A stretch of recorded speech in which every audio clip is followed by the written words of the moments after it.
உங்க தட்டுல சோறு எப்படி வருதுன்னு சொல்லி உங்களுக்கு தெரியாத வரைக்கும் விவசாயியோடைய வழி யாருக்கும் புரியாது. விவசாயி நாட்டின் முதுகெலும்பு மயிரெலும்புன்னு சொல்லி வசனம் மட்டும் எழுதினோம்னா விவசாயி வளர்ந்துருவானா, இல்லை விவசாயம் தான் வளர்ந்துருமா? காசு கொடுத்தா நம்ம தட்டுக்கு சோறு தானா வருங்கிற ஒரு கூட்டம் இருக்கிற வரையும் இந்த மாதிரி பேச்சுக்கள்லாம் அதிகமாக பேசிக்கிட்டு தான் இருப்பாங்க.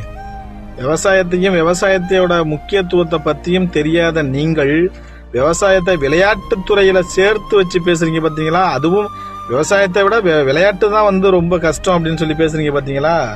அதை பேசுறதுக்கு முன்னாடியே நீங்க கொஞ்சம் யோசிச்சிருக்கணும் ஐயா. நல்லா யோசிச்சு பாருங்க ஐயா. நீங்க சொன்ன மாதிரி விளையாட்டு தான் ரொம்ப கஷ்டம், விவசாயம் கஷ்டம் கிடையாது.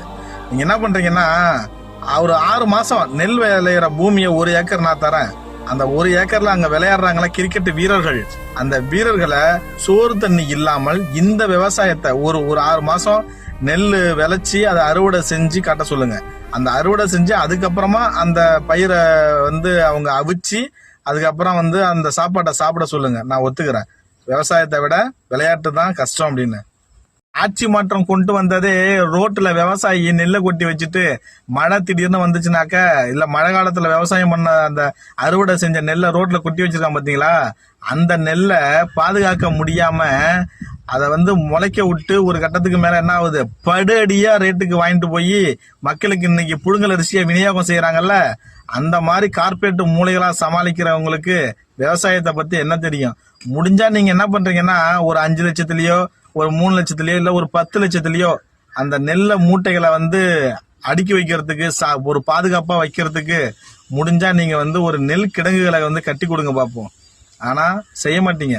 சேப்பாக்கம் ஸ்டேடியத்துல தண்ணி மழை வருது அப்படின்னாக்க போதும், உடனே அடுத்த நிமிஷமே அவ்வளோ பாய், உடனே ஒரு 100 பேர் 50 பேர் கிட்டத்தட்ட அப்படியே ஸ்டேடியம் ஃபுல்லா சுத்தி வந்துருவான். அந்த மாதிரி ஒரு காலகட்டத்தில் இருந்துகிட்டு இருக்கிறோம். என்ன பண்றது, இன்னும் கொஞ்ச காலம்தான் இருக்கிறவன் புள்ள, விவசாயத்துல இருக்கிறவன் புள்ள என்ன பண்ணுவான், போதண்டாப்பா அப்படின்னு சொல்லிட்டு இந்த வசனம் தான் எல்லாத்துக்கும் மைண்ட்ல வந்துகிட்டு இருக்குது. நான் மரத்தை நட்டேன், அந்த நிலத்துக்கு மதிப்பு இல்ல, அதுவே ஒரு கல்லை நட்டேன், ஆளுக்கு வாங்க ஆரம்பிச்சுட்டான் அப்படின்னு எல்லாம் வித்துட்டு போயிட்டானாக்கா நக்கிட்டு கொண்டிருக்க வேண்டியதான் நம்ம.